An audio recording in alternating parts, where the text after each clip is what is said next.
I'm Commander Clara Ward, 38 years old. I started as a young operations officer who thought she had to prove herself in every room and ended up running missions most people will never read about. For years, I gave everything to the service and to the people who built me up, especially Captain Andrew Hale, the commander who taught me what leadership really means. But at his funeral, his own son looked me in the eye and said I didn't belong there. He had no idea who I was or what his father and I had been through together. What happened next changed everything. Have you ever been dismissed or humiliated by someone who didn't understand what you'd sacrificed for them? If so, tell me your story in the comments. You're not alone. Before I get into what happened, let me know where you're watching from. And if you've ever had to stand your ground after being disrespected, hit that like button and subscribe for more true stories about dignity, duty, and finding your voice when no one else will. What happened that day still surprises people who hear it.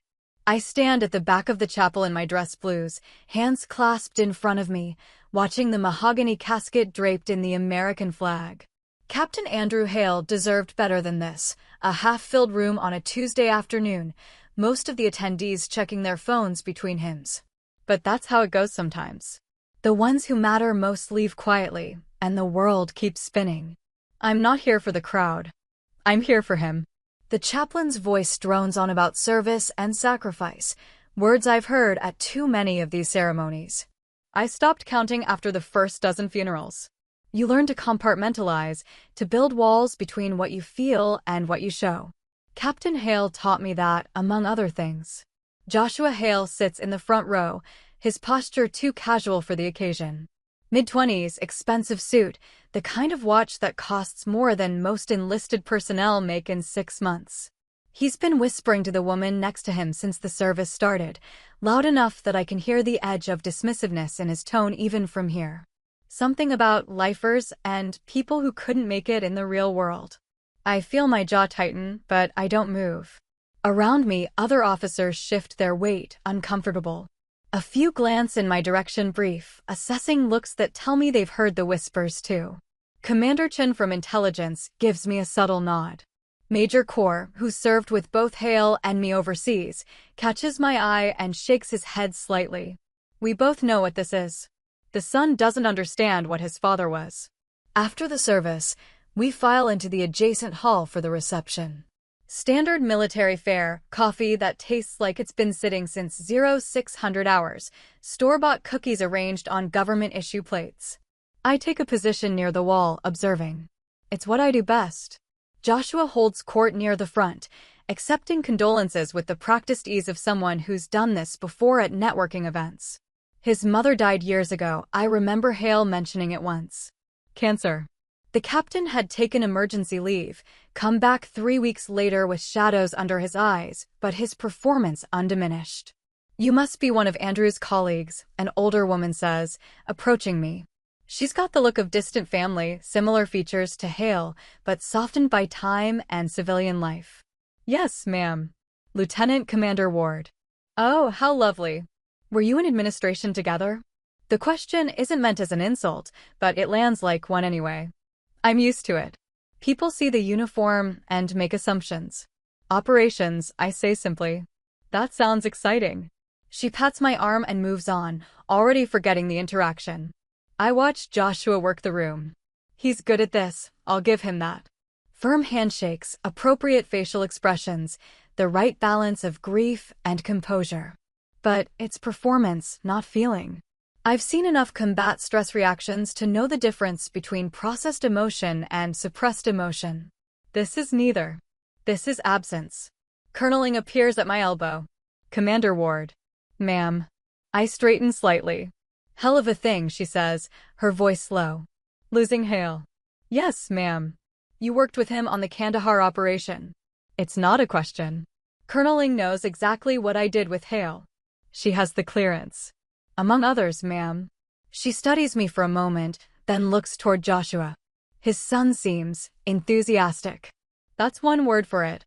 I heard him earlier, talking to the Hendersons. Called his father obsessed with playing soldier. She takes a sip of terrible coffee. Some people don't understand what we do. No, ma'am. They don't. She leaves me with that, and I'm alone again with my thoughts and the bad coffee. The crowd begins to thin as we approach the burial time. 1400 hours, precise as everything else in Hale's life would have been. We file out to the cemetery, Arlington, naturally.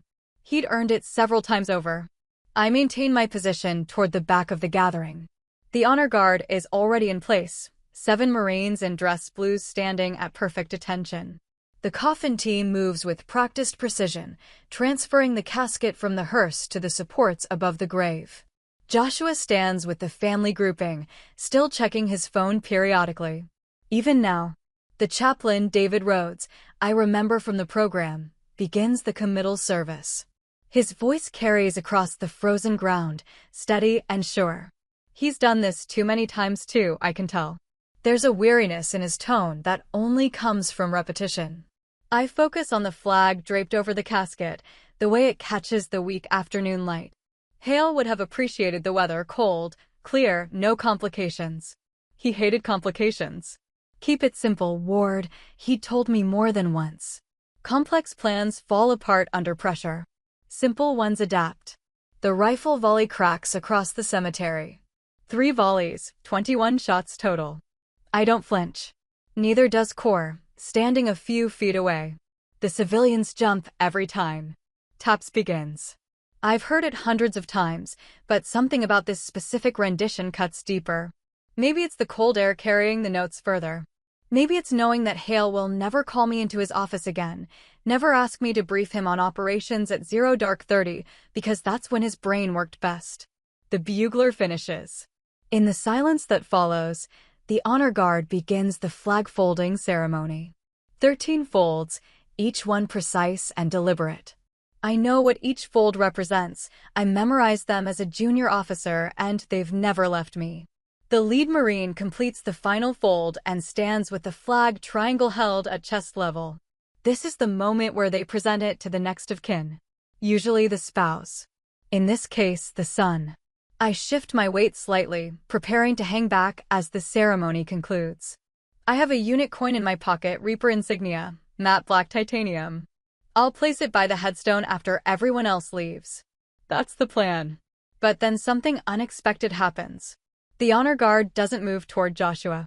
The lead Marine pivots 90 degrees and begins walking toward the crowd. Toward me. I feel everyone's eyes shift. Confusion ripples through the gathering like wind across water.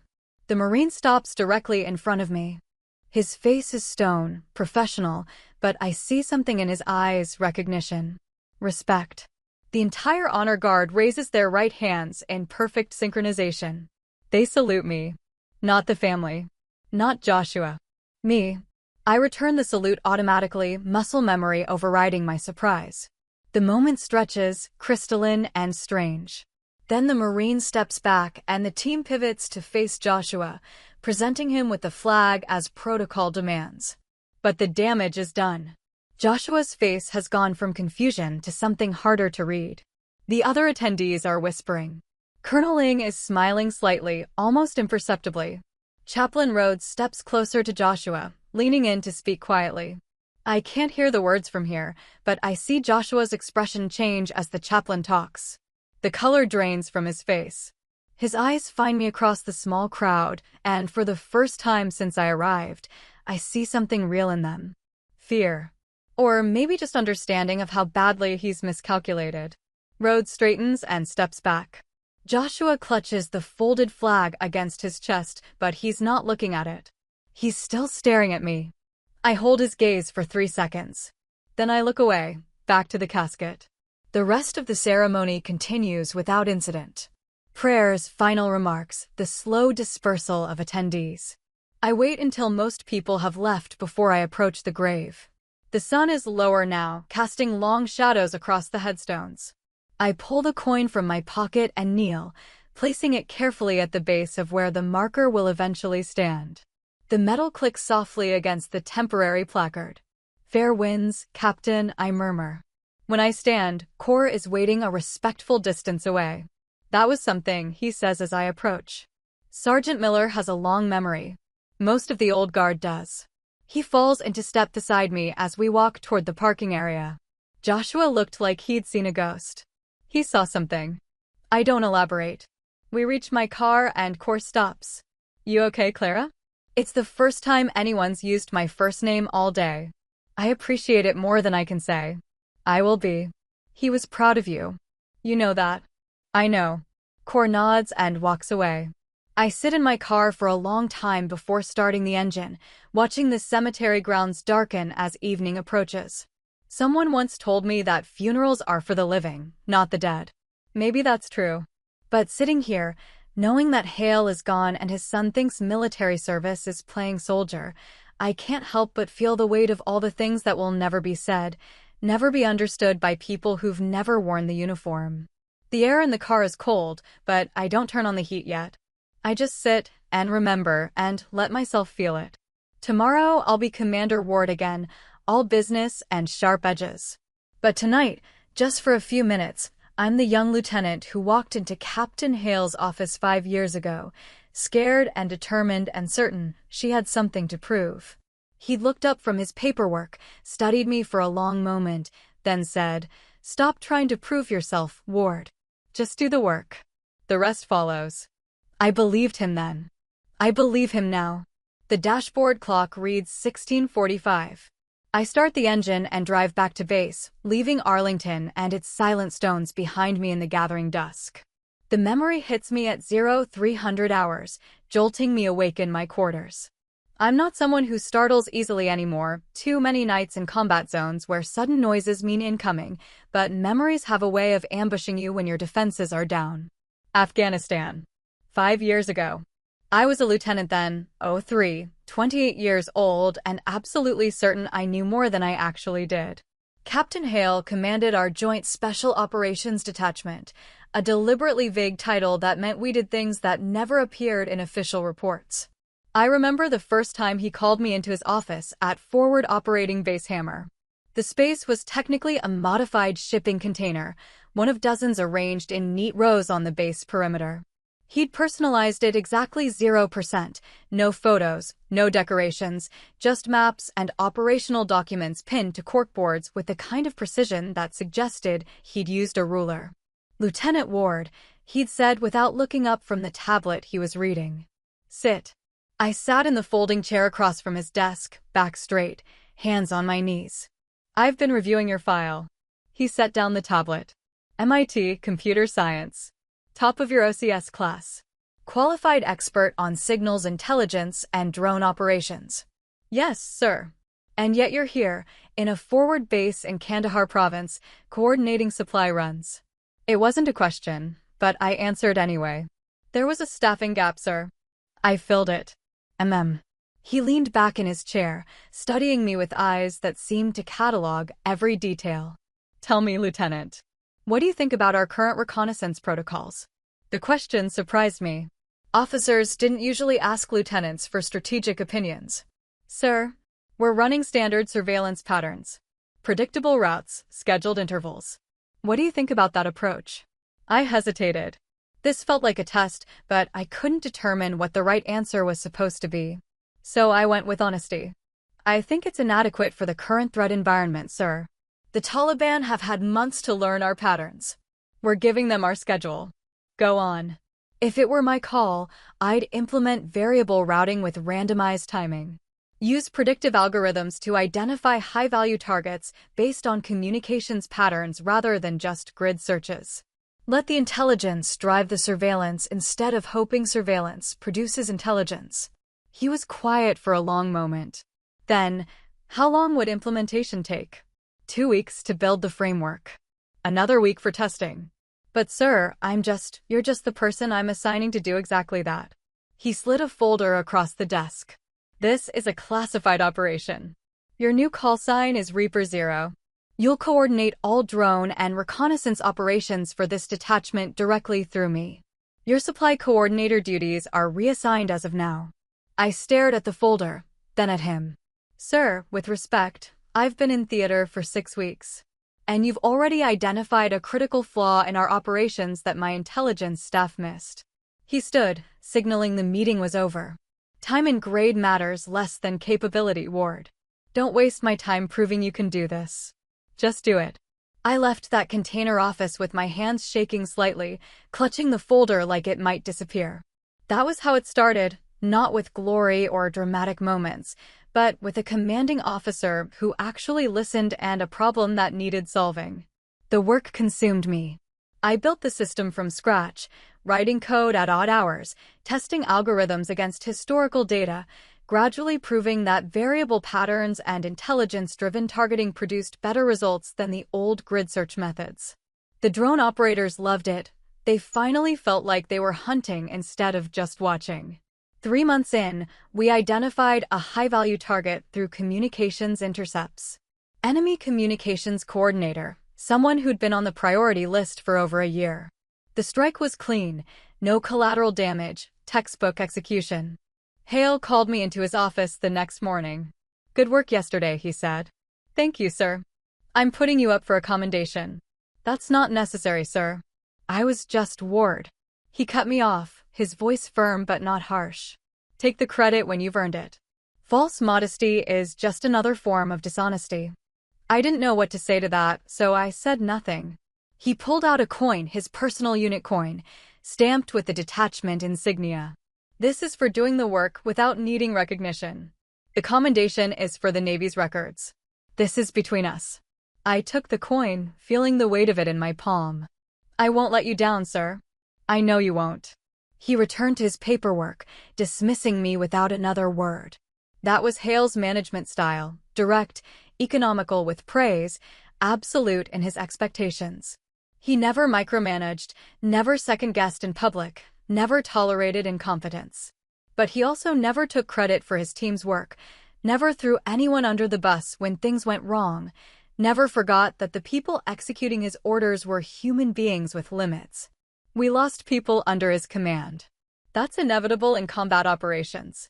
But we never lost anyone because he made careless decisions or prioritized career advancement over mission success. The losses we took hurt him. I could see it in the tight lines around his eyes during casualty notifications, in the way he'd stand alone outside the command post after a bad day, staring at nothing. He told me once, during a particularly difficult week when we'd lost 2 Marines in an IED strike, command means living with consequences that other people suffer. That's the trade. You get the authority to make decisions, but you don't get to escape what those decisions cost. I was still young enough then to think I understood what he meant. Now I know I didn't have a clue. The operation that really cemented my reputation came 7 months into the deployment. Intelligence indicated a major meeting of Taliban leadership in a compound near the Pakistan border. Multiple high-value targets, tight timing window, complex coordination required. Hale assigned me as the operations officer. "You've got the tactical lead on this, Ward. I'll handle strategic oversight." "Sir, there are more senior officers who don't have your skill set for this specific mission. Stop arguing and brief me on your plan." I worked for 36 hours straight, coordinating with multiple intelligence sources, drone operators, ground units, and air support. The operation required split-second timing, surveillance drones to confirm target identity, strike drones on standby, quick reaction force positioned for extraction if anything went wrong, electronic warfare to prevent enemy communications. The night of the operation, I ran command from the Tactical Operations Center, Hale standing behind me, silent and watchful. My voice stayed steady as I coordinated the different elements, calling adjustments as the situation evolved in real time. "Reaper 0, this is Hawk 2-3, the drone operator's voice crackled through my headset. "Visual confirmation on target Alpha." "Copy, Hawk 2-3. Stand by." More confirmations came in. "All targets present. Timing optimal. No civilians in the strike zone." I looked over my shoulder at Hale. He gave a single nod. "All elements, Reaper 0. Execute on my mark." I counted down from 5. Mark. The strike was perfect. Clean hits. All targets eliminated, no friendly casualties, minimal collateral damage. The after-action review called it a textbook joint operation. In the TOC afterward, as the adrenaline faded and exhaustion set in, Hale pulled me aside. "You held it together," he said simply. "Yes, sir." Most officers your age would have hesitated. Second-guessed themselves. Waited for me to give the final order. You told me I had tactical lead, sir. I trusted that. He smiled, rare enough that it took me by surprise.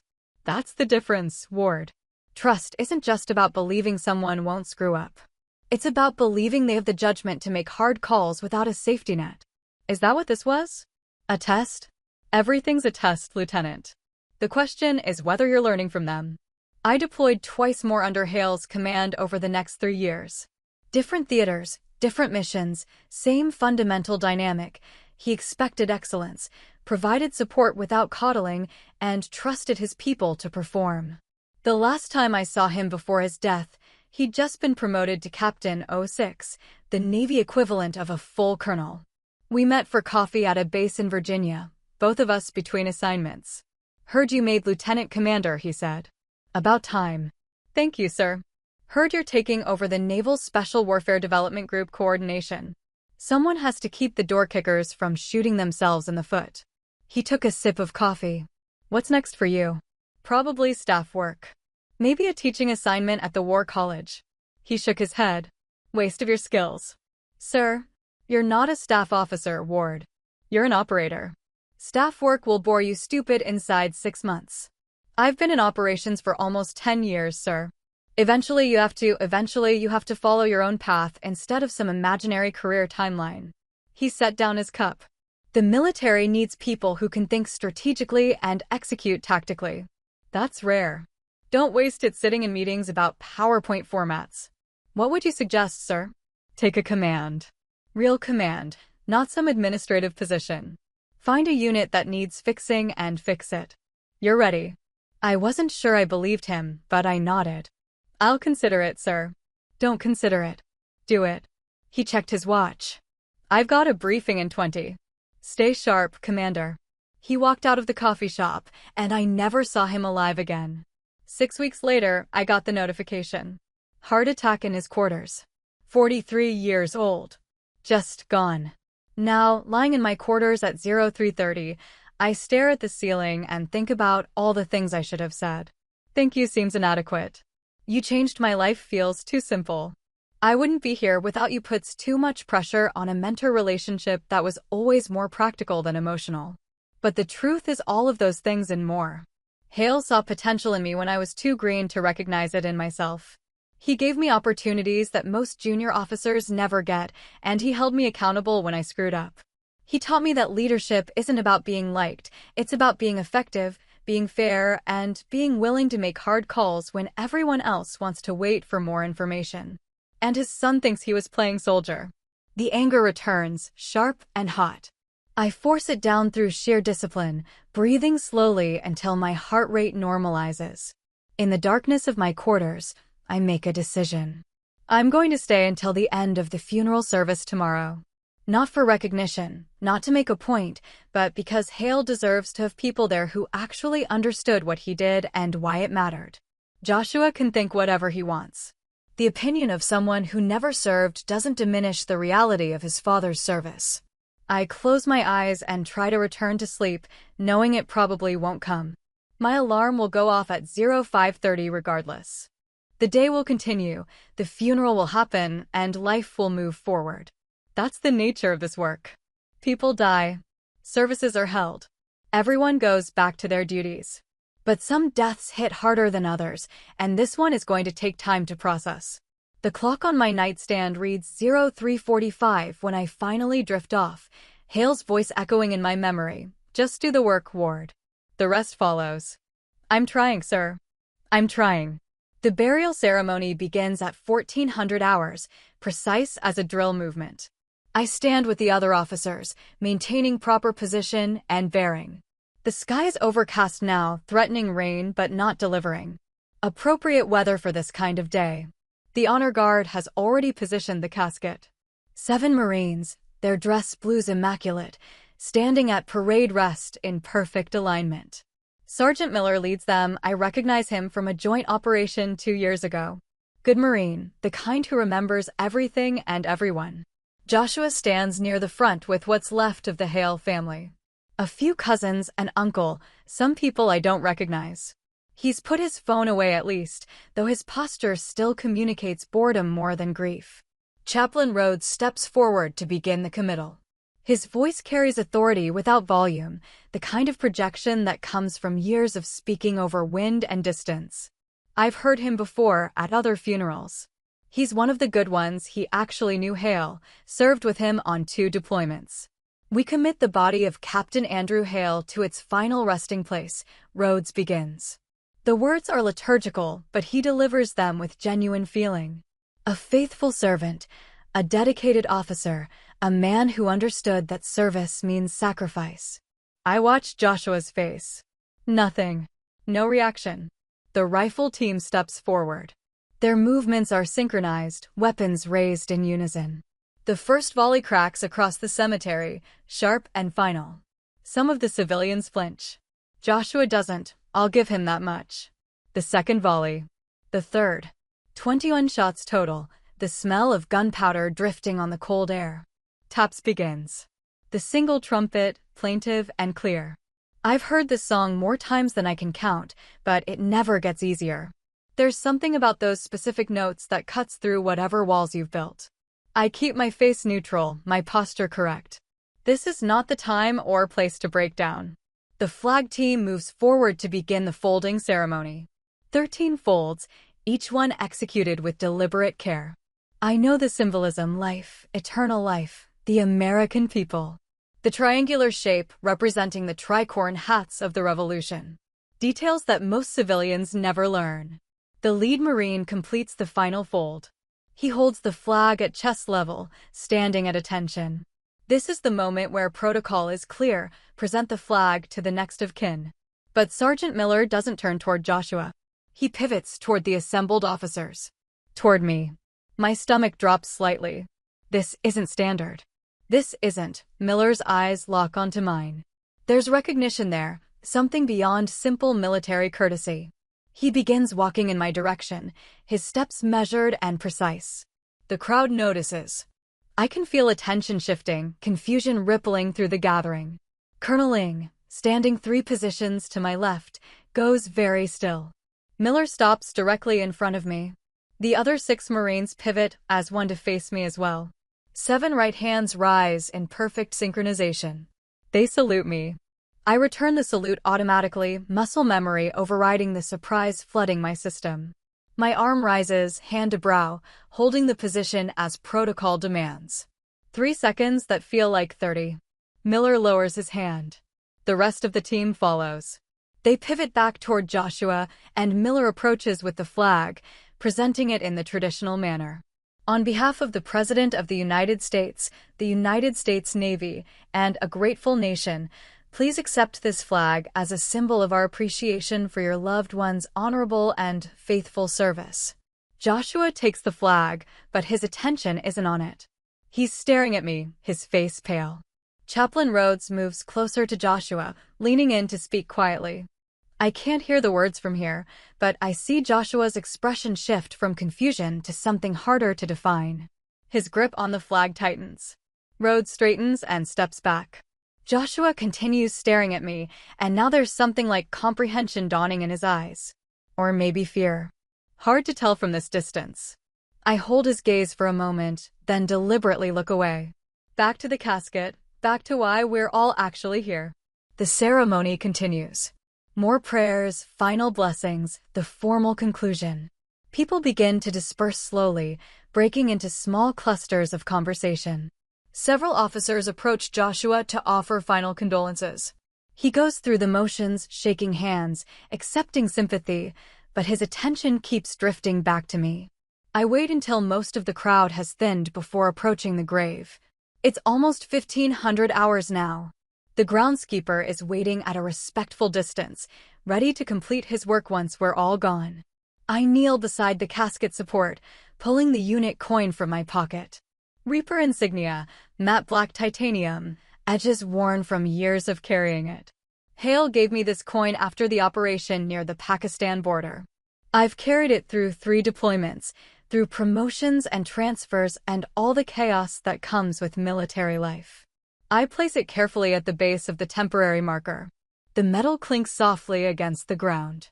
Fair winds, Captain, I murmur, low enough that no one else can hear. I stand, brushing dirt from my uniform trousers. When I turn, Major Kaur is waiting several yards away, hands clasped behind his back. He's wearing his dress uniform, ribbons perfectly aligned, shoes mirror-shined. That was something, he says as I approach. Sergeant Miller has a long memory. Most of the old guard does. He falls into step beside me as we walk toward the parking area. Joshua looked like someone told him the world was flat after all. He looked surprised, that's all. Clara. Kaur stops walking, and I stop with him. That wasn't just surprise. That was fear. I consider denying it, then decide against it. Kaur served with both Hale and me. He knows the work we did. Maybe he should be afraid. Not of me. Of how little he actually knew his father. Rhodes told him your call sign, didn't he? Probably. Reaper Zero isn't exactly subtle. Kaur resumes walking. How many confirmed high-value targets did that operation account for? 30? 40? 63 over 18 months. But that's not the point. What is the point? The point is that his father was one of the finest officers I ever served under, and Joshua spent the whole service treating this like an obligation instead of an honor. That's what bothers me. Not the disrespect to me, the disrespect to Hale. We reach my car. It's a practical sedan, nothing flashy. Government salary doesn't buy luxury, and I've never cared much about vehicles anyway. You okay? Kaur asks. It's a simple question, but coming from him it carries weight. We've been through enough that he knows better than to ask if he doesn't actually want the truth. I will be, I say. He was proud of you. You know that. I know. The words come out quieter than I intended. Kaur nods, understanding what I'm not saying. See you on base, Commander. He walks to his own vehicle, leaving me alone in the parking area. Most of the other cars are gone now. Just a few stragglers, people having final conversations before they leave. I sit in my car without starting the engine. The cemetery stretches out before me, rows of white headstones marching in perfect formation. Thousands of them. Each one representing someone who served, someone who sacrificed, someone whose story most people will never know. The dashboard clock reads 15:45. I should leave. I have paperwork waiting on base, emails to answer, the normal administrative machinery that never stops regardless of deaths or funerals or personal grief. But I sit here a few minutes longer, letting myself feel the weight of the day. Tomorrow I'll be Commander Ward again, all business and sharp edges. Tonight I can be Clara, the lieutenant who walked into Captain Hale's office 5 years ago and found a mentor who changed the trajectory of her entire career. The rain finally starts, light drops pattering against the windshield. I start the engine, turn on the wipers, and drive slowly through the cemetery gates. In my rearview mirror, I see the groundskeeper approaching Hale's grave, ready to complete his work. The world keeps turning. The living continue living. And the dead remain, silent and still, in fields of white stones that stretch farther than most people want to look. The weeks after the funeral blur together in the way military time always does, structured, purposeful, relentless. Days begin at 05:30 and end whenever the work is finished. I throw myself into operations coordination, reviewing intelligence briefings, supervising training exercises, doing the work because that's what you do. But the encounter at the funeral sits in my mind like a stone in my shoe. Not painful exactly, just present. Impossible to ignore. I'm in my office on a Thursday morning, reviewing deployment rosters, when my assistant knocks on the door frame. Ma'am, you have a visitor. I look up from the computer screen. I don't have any appointments scheduled. He says it's personal. Civilian. Name's Joshua Hale. The name hits me like cold water. I take a breath, considering my options. I could refuse to see him. I could have him escorted off base. I could give me 5 minutes, then send him in. Yes, ma'am. I use the 5 minutes to finish the email I'm composing and shut down my work screens. Whatever this conversation is going to be, it doesn't need an audience of classified documents. Joshua appears in my doorway exactly 5 minutes later. He's wearing business casual, khakis, and a button-down shirt, no tie. He looks uncomfortable, like someone who's not used to military spaces and isn't sure of the protocols. Mr. Hale, I say, standing. Please sit. He takes the chair across from my desk, his movements tentative. Up close, I can see the family resemblance more clearly. He has his father's jawline, the same shade of gray-blue eyes. But where Hale's eyes were sharp and assessing, Joshua's are uncertain. "Thank you for seeing me," he begins. "I wasn't sure you would. You came a long way. What can I do for you?" He fidgets with his watch band. "Expensive watch, I notice again. Rolex, probably. I wanted to apologize for my behavior at the funeral." I wait.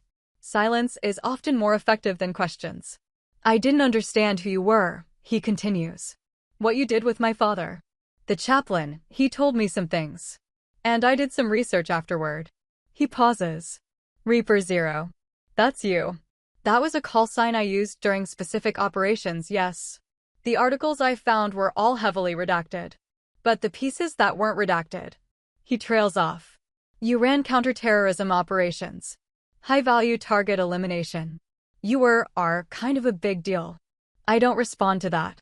The work speaks for itself, and I have no interest in discussing classified operations with civilians, even ones related to former commanding officers. "I said you didn't belong at the funeral," Joshua continues. "I was wrong. You belonged there more than I did." "Mr. Hale, Joshua. Please." "Joshua." I lean forward slightly. "Your father was an exceptional officer and a good man. The fact that you didn't understand his career doesn't diminish your right to mourn him. You're his son. That matters more than any call sign or operation. Does it?" His voice carries genuine doubt. "I haven't spoken to him in 2 years. We had a falling out about. It doesn't matter. I was angry and stubborn, and now he's gone, and I can't fix it." There's pain in his voice now, real emotion breaking through the polished surface. I recognize it, grief delayed, guilt compounded by missed opportunities. "He mentioned you," I say carefully. "Not often, but sometimes. Usually when we were deployed and things were quiet. He worried about you." Joshua looks up sharply. "He did? You're his son." "Of course he did. I told him his career was a waste. That he was missing out on real life, chasing promotions and playing soldier." Joshua's hands clench. "Those were the last words I said to him. 2 years ago, at Thanksgiving. And then I left, and we never spoke again." I consider my next words carefully.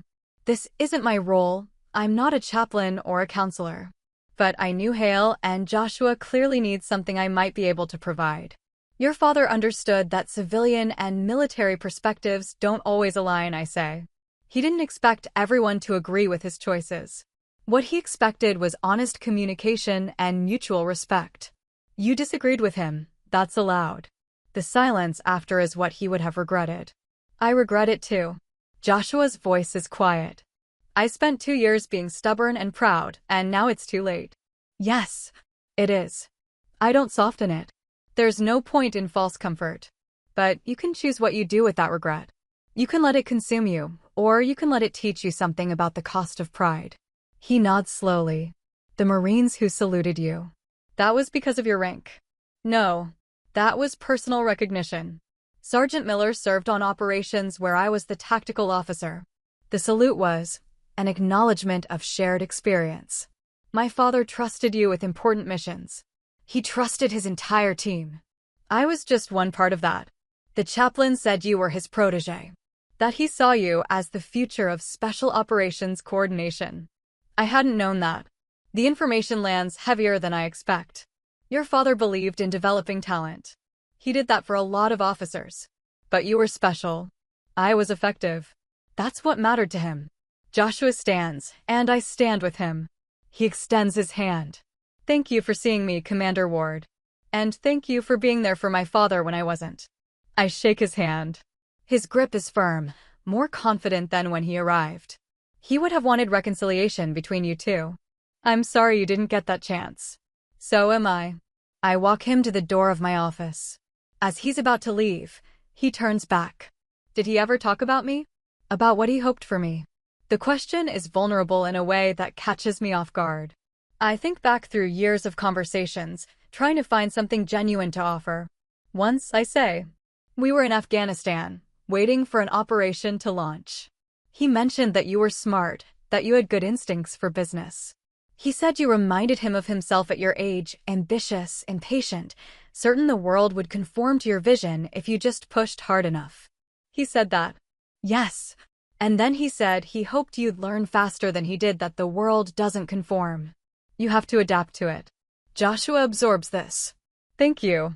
That means more than you probably know. He leaves, and I return to my desk. The deployment rosters are still waiting, along with 17 new emails that arrived while we were talking. The work continues, relentless and necessary. But I feel lighter somehow. As if a weight I didn't know I was carrying has shifted slightly. 3 days later, a package arrives at my office. Inside is a framed photograph, Captain Hale in his dress uniform, taken during his promotion ceremony to 06. He's standing at attention, saluting, the flag visible behind him. The frame is simple but high quality. There's a note attached. I thought you should have this. He spoke highly of you in his personal papers. Thank you for helping me understand who my father really was. Joshua, I placed the photograph on my desk, angled so I can see it when I look up from my computer. Hale's expression in the photo is serious, but not severe, the look of a man who took his responsibilities seriously, but hadn't let them destroy his humanity. You'd probably tell me this is too sentimental, sir, I murmur to the photograph. Too much like keeping a shrine. But I leave it there anyway. That evening, I receive an official notification through Navy personnel. Captain Hale had submitted a recommendation for my promotion to 056 weeks before his death. The paperwork had been processing through channels, and the promotion board has approved it. I'm now Commander Ward. Full commander, equivalent to lieutenant colonel in other branches. The same rank Hale held when I first met him. I should feel proud. Accomplished. This is a significant career milestone. Instead, I feel the weight of it. The responsibility, the expectations, the knowledge that rank brings distance from the people you lead and closer to the decisions that determine their fates. I remember Hale's words, command means living with consequences that other people suffer. That's the trade. I understand that now in a way I didn't 5 years ago. The promotion ceremony is scheduled for 3 weeks out. Standard affair, base commander presiding, a few colleagues in attendance, brief remarks, new insignia pinned on, congratulations all around. I've been to dozens of these ceremonies. They're formulaic but meaningful. Colonel Ing calls me into her office the day after the announcement. Commander Ward, she says, the new rank feeling strange in her mouth. We're both adjusting. Congratulations on the promotion. Thank you, ma'am. Hale's recommendation was strong. He made a compelling case for your strategic capabilities and operational leadership. I appreciate his confidence. He also recommended you for command of a tactical operations unit. There's an opening at Naval Special Warfare Group too. They need someone with your background in intelligence integration and joint operations coordination. My pulse quickens slightly. Command. Real command, not staff work or administrative positions. Exactly what Hale suggested at our last meeting. That's a significant responsibility, ma'am. Yes, it is. Which is why I'm asking if you want it.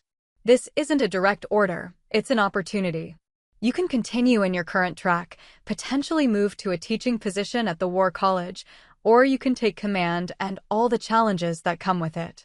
I think about Joshua, sitting in my office, regretting 2 years of silence. I think about Hale, dead at 43 from a heart attack, still serving, still pushing. I think about all the funerals I've attended and all the names on memorial walls. I want the command, ma'am. Colonel Ing smiles slightly. I thought you might. The assignment paperwork will be ready in 6 months. You'll have time to close out your current duties and prepare for transition. Thank you, ma'am. Don't thank me yet. Command is harder than you think, even when you think you know how hard it'll be. She stands, signaling the meeting is ending. Hale thought you were ready. I trust his judgment. Don't prove us wrong. I won't, ma'am. I leave her office with my head spinning slightly.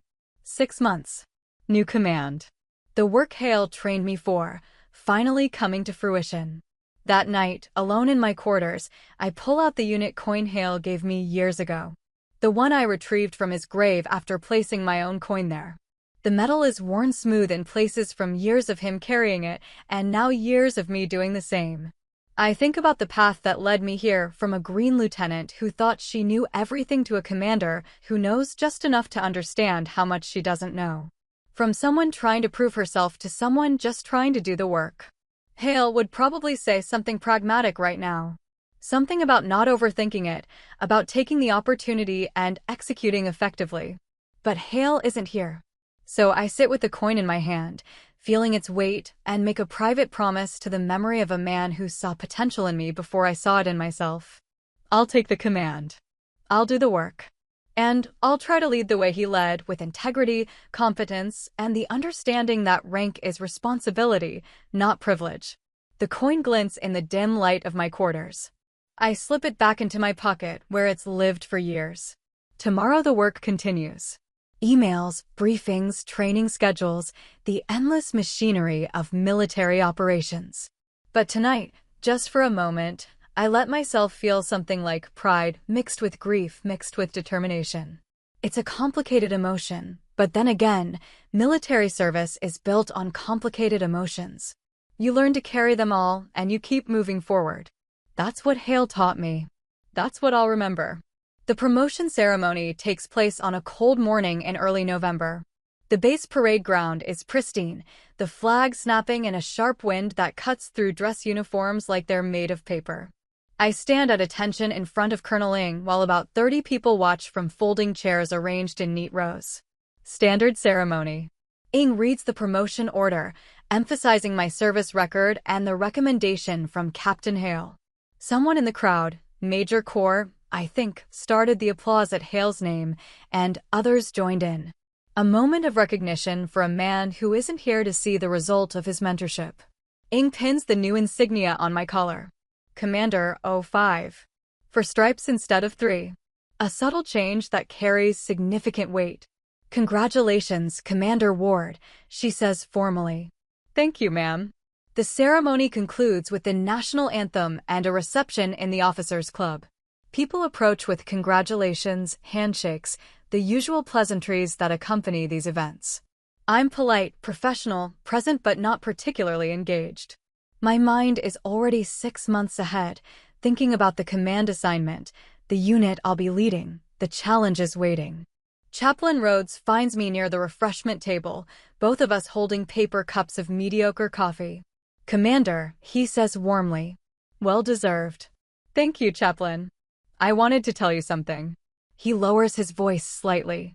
After the funeral, after what happened with the salute, Joshua Hale came to see me. We talked for a long time about his father. He came to see me too. I know. He mentioned it. Rhodes takes a sip of coffee, grimaces slightly at the taste. I've been doing this work for 20 years. Military funerals, memorial services, grief counseling. You develop a sense for when someone is genuinely struggling versus when they're just going through expected motions. And Joshua? He was genuinely struggling. Grief compounded by regret, made worse by the realization that he'd misjudged not just you, but his father's entire career. Rhodes pauses. What you said to him helped. He told me you gave him perspective without sugarcoating it. I just told him the truth as I understood it. That's exactly what he needed. Rhodes sets down his coffee cup. Hale would have appreciated how you handled that situation. With the son, with the funeral, all of it. You honored his memory by maintaining your composure and your integrity. I almost didn't. Almost told Joshua exactly what I thought of his behavior. But you didn't. That's what separates good officers from great ones, the discipline to choose the right response instead of the satisfying one. After Rhodes moves on, I find a quiet corner and watch the reception continue. Officers cluster in groups, conversations flowing, laughter punctuating discussions. Normal social dynamics, the kind that happen at every military event. I notice Lieutenant Maya Cruz standing alone near the window, looking uncomfortable. She's young, 24, maybe 25, recently commissioned, assigned to intelligence coordination. I've worked with her a few times. Smart, eager, trying too hard to prove herself. I approach her. Lieutenant Cruz. She straightens immediately. Ma'am. Congratulations on your promotion. Thank you. How's the intelligence fusion cell treating you? It's good, ma'am. Challenging but good. You worked on the threat assessment last week. Yes, ma'am. It was solid work. Clear analysis, well-supported conclusions, good use of multiple sources. I pause. The executive summary could be tighter. Lead with the conclusion, then provide supporting details. Don't bury your findings in the third paragraph. Cruz nods, absorbing the feedback. Yes, ma'am. I'll remember that. You remind me of myself at your age, I say. Competent, driven, absolutely convinced that working harder than everyone else will make up for lack of experience. Is that bad, ma'am? It's not bad. It's incomplete. Work ethic matters, but judgment matters more. You develop judgment through experience and through learning from people who've been where you're trying to go. I glance around the room. Find mentors. Real ones, not just senior officers who look good on a recommendation letter. Find people who'll tell you the truth about your strengths and weaknesses. Like Captain Hale was for you, ma'am? The question surprises me. You knew about that? Everyone in the intelligence community knows about Reaper Zero, ma'am. The operations in Afghanistan and Syria, they're kind of legendary. I feel uncomfortable with that characterization, but don't correct it. Captain Hale gave me opportunities and held me accountable. That's what good mentors do. Find someone who'll do that for you. Could you? Cruz hesitates. Would you be willing to mentor me, ma'am? I consider the question. 6 months from now, I'll be taking command of a new unit. My time will be even more constrained than it is now. But I remember being a young lieutenant, unsure of my path, desperately wanting guidance from someone who understood the work. I'm taking command of a tactical operations unit in 6 months, I tell her. I won't have much time for formal mentoring. But if you have questions or need advice, you can reach out. I'll respond when I can. Thank you, ma'am. I really appreciate that. After Cruz leaves, Major Core appears beside me. Making protégés already? Just offering to answer questions. That's how it starts. He grins. Welcome to senior leadership, Commander. Now you're the one people look to for guidance instead of the one asking for it. Terrifying thought. It should be. The day you stop finding it terrifying is the day you should retire. He raises his coffee cup in a mock toast. To Captain Hale, who trained you well enough that you're only moderately terrified instead of completely overwhelmed. I touch my cup to his. To Captain Hale. The reception winds down over the next hour. People drift away, back to their duties and responsibilities. I stay until the end, helping stack chairs and clean up in a way that makes the junior enlisted personnel uncomfortable until I tell them to just let me work. Back in my office, I find a package waiting on my desk. No return address, but the handwriting on the label is vaguely familiar. Inside is a leather-bound journal, the kind with thick paper and a ribbon bookmark. A note is tucked into the first page. Commander Ward, my father kept journals throughout his career. This was his last one, covering the final year of his life. He mentioned you frequently. I thought you should have it. Joshua, I sit down slowly, holding the journal like it might break. The leather is worn smooth, the edges of pages dog-eared from use. I opened to a random page, dated 8 months before Hale's death. Watched Ward run a joint training exercise today. She's grown into the kind of officer I hoped she'd become, confident without arrogance, demanding without being unreasonable, respected by her team because she earns it daily. Recommended her for promotion to O5 and for command consideration. If the Navy has any sense, they'll put her in charge of something important. She's ready, even if she doesn't quite believe it yet. I flip to another entry, this one from 3 months later. Incident today reminded me why I love this work and hate it simultaneously. Lost contact with a patrol unit for 6 hours. Ward coordinated search and rescue, maintained composure throughout. When the patrol was located safely, she showed no external relief, just moved immediately to after-action review. Afterward, I saw her alone in the operations center, hands shaking slightly. That's the mark of a real leader, feels the pressure, but doesn't let it compromise performance. She'll make a hell of a commander someday. I close the journal, not trusting myself to read more right now. The weight of Hale's expectations, his belief in my capabilities, settles over me like a physical thing. He saw something in me that I'm still learning to see in myself. That night, I visit the base memorial wall. It's a quiet spot near the chapel, a granite wall engraved with names of personnel who died while assigned to this base. Hale's name was added last month, his rank and dates of service carved in precise letters. I stand in front of his name, hands clasped behind my back, and let myself remember. Not just the professional relationship, but the moments that defined it. The time he chewed me out for second-guessing myself during a critical operation. The rare occasions when he'd smile at a successful mission outcome. The way he'd say, "Good work, Ward," in a tone that meant more than any formal commendation. "I've got the command, sir," I say quietly to the wall. Naval Special Warfare Group 2. Taking over in 6 months. The wall doesn't answer. The wind rustles through nearby trees. "I'm going to try to lead the way you taught me. Focus on the work. Trust the team. Make hard calls when necessary. Don't let perfect be the enemy of good." I pause. "And I'm going to try to mentor the way you mentored me. Find the people with potential and give them opportunities to prove themselves." A light rain begins to fall, barely more than mist. I don't move. "Your son came to see me. We talked. I think he understands now, at least a little, what you did and why it mattered." It's not closure exactly, but it's something. The rain picks up slightly. I should leave, get back to my quarters, review the briefing materials waiting for tomorrow's meetings. But I stay a few more minutes, standing in the rain, paying respects to a man who changed my career and my life.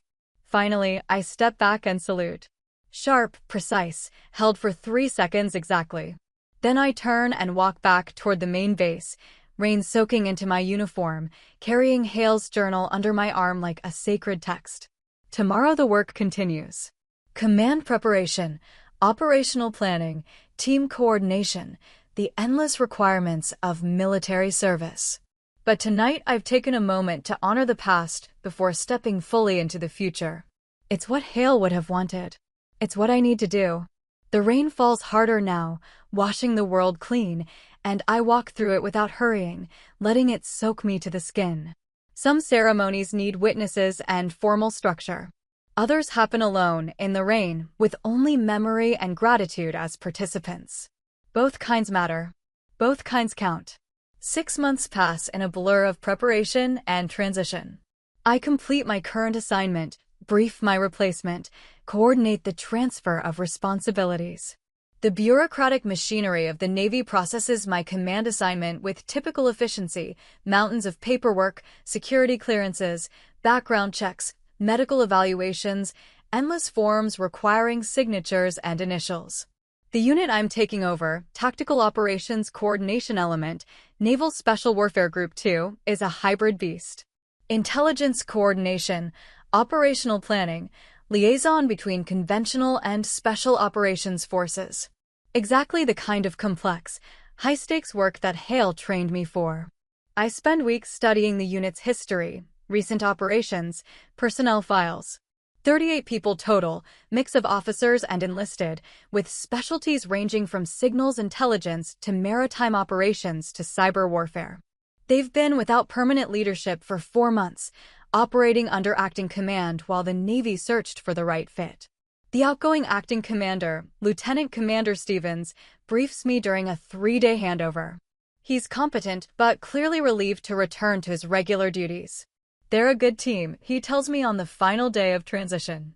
Skilled, motivated, experienced. But they need permanent leadership. They need someone who'll actually command, not just manage. What's the difference? I ask, though I know the answer. Management is about maintaining systems. Command is about leading people through uncertain situations toward challenging objectives. He hands me a thick binder. That's the reality you're inheriting. The systems work fine. The people need a commander. I take over on a Monday morning in May. The ceremony is smaller than my promotion. Just the unit personnel, a few senior officers, brief remarks from Colonel Ling. She hands me the unit colors, I accept them formally, and just like that, I'm in command. My first all-hands meeting is scheduled for 1400 hours. I spend the morning in my new office, larger than my previous one, with a conference table and proper filing cabinets, reviewing notes, and thinking about what message I want to send. At 13:55, I walk into the briefing room. The entire unit is present, arranged in informal rows, conversations dying away as I enter. I see curiosity, assessment, the natural wariness that comes when a new commander takes over. I move to the front of the room without preamble. Good afternoon. I'm Commander Ward, and as of this morning, I have command of this unit. Some of you know me by reputation. Others don't. Let me tell you what you can expect from me and what I expect from you. I pace slightly as I talk, maintaining eye contact with different personnel. First, what you can expect. I will be direct. I don't sugarcoat bad news or pad uncomfortable truths. If something is wrong, I'll tell you. If your work is substandard, you'll hear about it. If your work is excellent, you'll hear about that too. Second, I will support you. When you need resources, I'll fight for them. When you need top cover from senior leadership, I'll provide it. When you screw up, I'll handle it internally before it becomes a public issue, but you will handle it and you will learn from it. Third, I will trust you until you give me reason not to. You're professionals. You know your jobs. I'm not going to micromanage or second-guess every decision. But trust works both ways. If you violate that trust, rebuilding it will be difficult. I stop pacing, standing center stage. Now, what I expect from you. Excellence. Not perfection. That's impossible, and chasing it leads to paralysis. But excellence. Good work, delivered on time, with attention to detail and strategic awareness. I expect you to communicate clearly, to collaborate effectively, and to maintain the standards that make this unit respected across naval special warfare. I expect honesty. If you don't know something, say so. If you made a mistake, own it. If you see a problem, report it. I have zero tolerance for people who hide problems until they become crises. Finally, I expect initiative. You know your areas of expertise better than I do. When you see an opportunity to improve operations or solve a problem, take it. I'll back you up if it's a reasonable decision, even if it doesn't work out perfectly. I scan the room, reading expressions. Some people are nodding slightly. Others look skeptical. That's fine. Words are cheap. They'll judge me on actions. Questions. I ask. A senior chief, McCormick, according to my roster, raises his hand. Ma'am, what's your operational philosophy? How do you approach mission planning? Good question. My philosophy is simple: clear objectives, flexible execution, detailed contingency planning. I believe in getting the right people in the right positions and then letting them do their jobs. I believe in over-communicating critical information and under-communicating trivial information. And I believe in learning from every operation, successful or not. I pause. Next question. A lieutenant in the back, Singh, intelligence specialist, speaks up. Ma'am, you have a reputation for aggressive operations. How will that translate to a coordination role? Direct question. I appreciate it. Aggressive isn't the same as reckless. I support bold operations when they're properly planned and resourced. I don't support unnecessary risks or glory-seeking. This unit coordinates operations. We're not door kickers. Our job is to enable success for the units that do the direct action work. That requires precision and judgment, not aggression. More questions follow. Logistics concerns, personnel issues, upcoming operations. I answer what I can, defer what I can't, and make note of items requiring follow-up. After 45 minutes, I wrap it up. That's enough for today. We'll have regular all-hands updates, probably weekly. My door is open for serious issues, but use the chain of command for routine matters. Senior Chief McCormick will be scheduling individual meetings with each of you over the next 2 weeks, so I can learn more about your roles and responsibilities. One final thing. I pull out the unit coin from my pocket, not Hale's coin, but the official unit coin for this element. This unit has a strong reputation. You've earned that through consistent performance and professional excellence. My job is to maintain that reputation and, where possible, enhance it. I can't do that alone. It requires all of us executing at high levels, all the time. We're not the flashiest unit in naval special warfare. We don't get the headlines or the movie deals. But we're essential to mission success. Remember that. Take pride in it. And let's continue building on the foundation that previous commanders and this team have established. I dismiss them and the room empties slowly. Senior Chief McCormick approaches as the last few people file out. Ma'am, welcome aboard. Thank you, Senior Chief. I'm looking forward to working with you. That was a good speech. Direct, clear, no unnecessary fluff. He's assessing me, I can tell. Senior NCOs have a sixth sense for whether officers actually know what they're doing.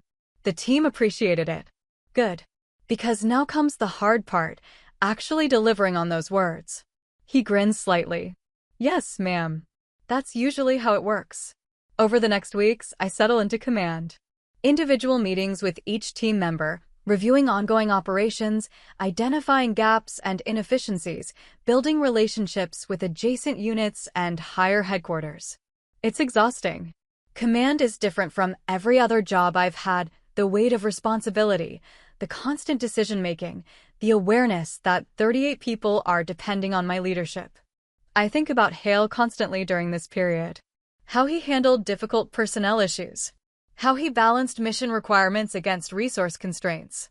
How he maintained unit morale during extended deployments. I read his journal in the evenings, finding advice and perspective in his written thoughts. One entry stands out, dated 2 years before his death. Took command of the detachment today. Forgot how heavy command feels at first. Every decision matters. Every interaction with team members sets a precedent. Every communication to higher headquarters shapes perceptions. It's like walking a tightrope while juggling. One wrong move, and everything falls apart. But that's also the beauty of it. Command gives you the chance to shape not just operations, but people's careers and development. Used wisely, that's an incredible privilege. Used poorly, it's a weapon. Must remember that distinction. I remember that distinction every day. 3 months into my command, we get a complex operation, coordination between SEAL teams, Marine reconnaissance, Air Force special operations, and CIA elements. Multi-day mission in a denied area, high stakes, narrow window for success. I'm the primary coordinator. My team builds the operational plan, identifies contingencies, manages communications, coordinates logistics. It's exactly the kind of high-wire act that my unit exists to handle. The night before execution, I'm in the operations center running final checks when Lieutenant Cruz, the young officer I spoke with at my promotion ceremony, approaches. Ma'am, intelligence update just came in. Weather window is narrowing faster than predicted. I pull up the meteorological data. She's right, storm front moving in 12 hours ahead of schedule. That compresses our timeline significantly. Options? I ask. We can accelerate the timeline, launch 6 hours earlier. Or we can delay 48 hours and wait for the next clear window. Implications of acceleration? Some team elements won't have full preparation time. Increased risk of coordination failures. But the target will still be in position. Implications of delay? Target may relocate. Intelligence confidence drops significantly after 48 hours. We might lose the opportunity entirely. I study the data, running scenarios in my head. Hale's voice echoes, don't let perfect be the enemy of good. Sometimes you have to execute with 80% preparation instead of waiting for 100% that never comes. We accelerate, I decide. Get me the senior representatives from each element. We'll brief the timeline change in 30 minutes. Yes, ma'am. Cruz moves to execute, then pauses. Ma'am, are you certain? The risk is acceptable given the intelligence window. I'm certain. Now move. She leaves, and I feel the familiar tightness in my chest, the pressure of command decisions that affect people's lives. But I've made the call. Now we execute. The operation launches 6 hours early. My team coordinates flawlessly, managing real-time adjustments, handling unexpected issues, maintaining communications across multiple secure channels. It's controlled chaos, the kind that separates good units from mediocre ones. The operation succeeds. Target eliminated, all personnel extracted safely, 0 casualties, intelligence windfall recovered. In the after-action review, the SEAL team commander, a crusty 05 with more combat deployments than I have years in service, nods approval. Your coordination team performed exceptionally. The timeline acceleration could have been a disaster. Instead, it was seamless. Thank you, sir. Credit goes to my team. Credit goes to your leadership, he counters. Good commanders make hard calls and then support their teams through execution. That's what you did. After he leaves, I return to my office and sit in the darkness for a while, letting the adrenaline fade. Success feels good, but it's also terrifying. Because next time might not go as well. Next time, that hard call might be wrong. That's command. Living with uncertainty, making decisions anyway, and carrying the weight of consequences. I pull out Hale's journal and find another relevant entry. Successful operation today, but I'm not celebrating. Success creates its own dangers: complacency, overconfidence, the assumption that what worked once will always work. Must guard against that.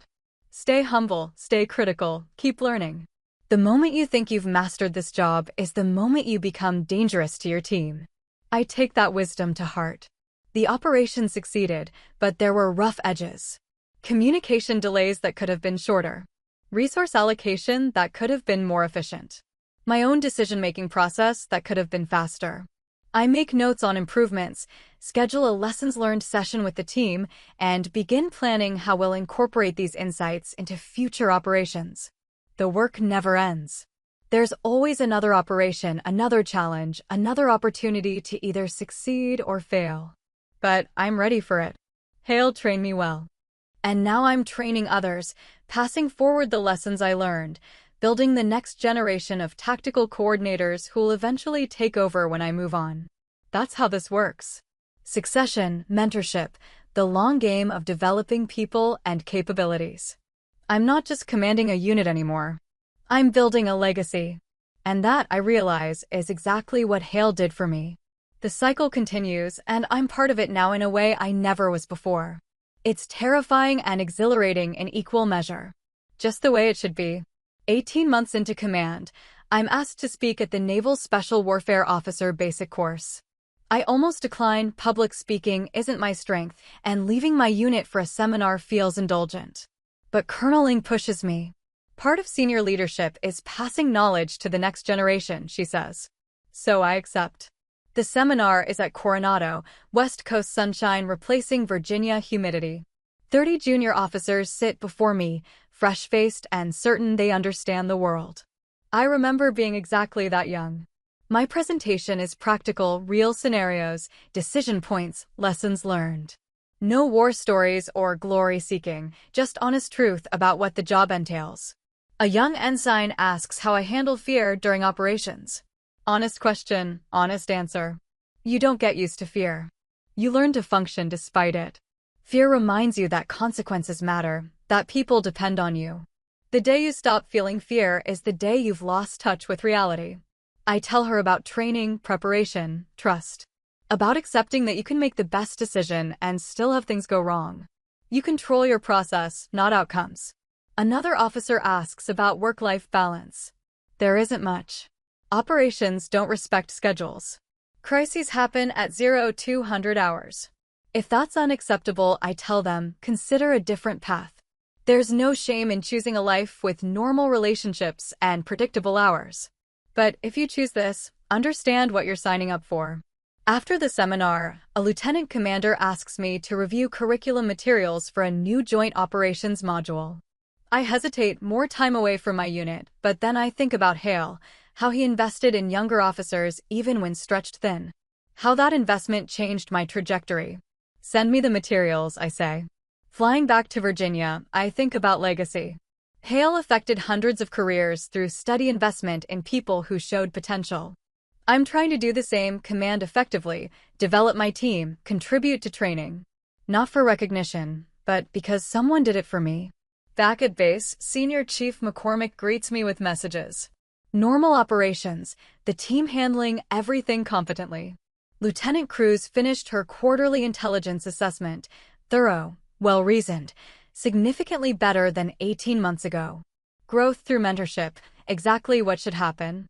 I write feedback and return it to her inbox. Small gestures, but they matter.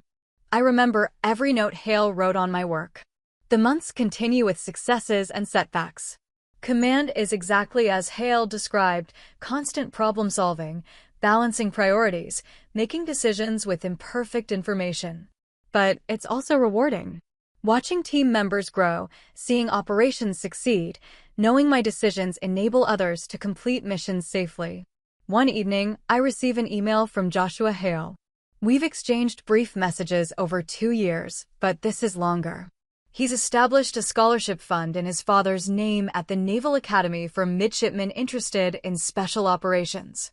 I realized my father's real legacy isn't in operations commanded or missions completed, it's in the people he developed and careers he shaped, he writes. Thank you for helping me understand who my father really was. Something tightens in my chest. Joshua found his own path to reconciliation. I write back simply that Hale would be proud, not of the scholarship itself, but of his son finding purpose in honoring service. Late that night, I pull out Hale's journal again. I find the final entry, written 3 days before his death. Feeling exhausted lately, but I'm not ready to stop yet. There's still work to do, still officers to develop. Ward is ready for command. I submitted the paperwork. She'll resist it, doubt herself. But she's ready. She just needs someone to believe in her. Hope I'm around to see her take command. Hope, the entry ends mid-sentence. 3 days later, he was dead. That's legacy. Not seeing the full results of your work, but planting seeds that grow after you're gone. I'm living proof of Hale's legacy. Now I'm creating my own, developing officers like crews who'll pass it forward. The chain extends backward and forward, connecting generations through mentorship.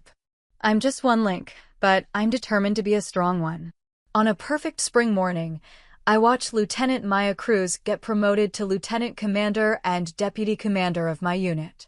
She's grown significantly, more confident, more strategic, more comfortable making difficult calls. After the ceremony, she thanks me. Says I reminded her of how Hale mentored me. The comparison hits harder than I expect. Chaplain Rhodes tells me I'm rotating out soon. You've done well here, he says. Captain Hale would be proud. He mentions Joshua is engaged, asked Rhodes to officiate. He's found peace with his father's memory. Thanks in part to you. That evening, I visit the memorial wall one last time before rotation. Hale's name catches the sunset light. I salute. 3 seconds, sharp and precise. Mission accomplished, sir. Or at least this phase of it. Leadership doesn't happen in isolation. It's built through countless interactions, lessons from dozens of people, experiences that accumulate into something approaching wisdom. In my quarters, I pack Hale's journal in my footlocker. It's traveled with me through multiple assignments, a constant reminder of who I'm striving to be. I'll carry it to my next assignment and however many come afterward. Hale died at 43, too young, with missions uncompleted. But his influence lives on in me, in Cruz, in Joshua's scholarship, in dozens of officers he mentored. That's not a bad legacy. This work demands everything. Some days it feels impossible, the weight crushing. But it's meaningful in ways few careers match. The knowledge that your work matters, that lives depend on your decisions, that the difference between success and failure comes down to discipline and preparation and will. Hale understood that. He lived it every day. And he taught me to live it too. Tomorrow I'll be Commander Ward again. But tonight I'm Clara, the lieutenant who walked into Hale's office years ago and found a path forward. Both versions matter. Both are necessary. Both are part of the legacy I'm building, one operation at a time, one mentorship at a time, one hard decision at a time. The work continues. It always does. And I'm ready for whatever comes next. Here's where I'll leave it. If this hit home, tap like, subscribe, and share it with someone who needs a reminder that quiet work still speaks. Drop your thoughts below. Have you ever been told you didn't belong, and what did you do? How do you handle disrespect at a moment that should be about honor? What's the best way to set a boundary without blowing up the room? Who's the mentor Hale in your life, and how are you carrying their legacy forward? I'll be reading the comments. Your stories matter.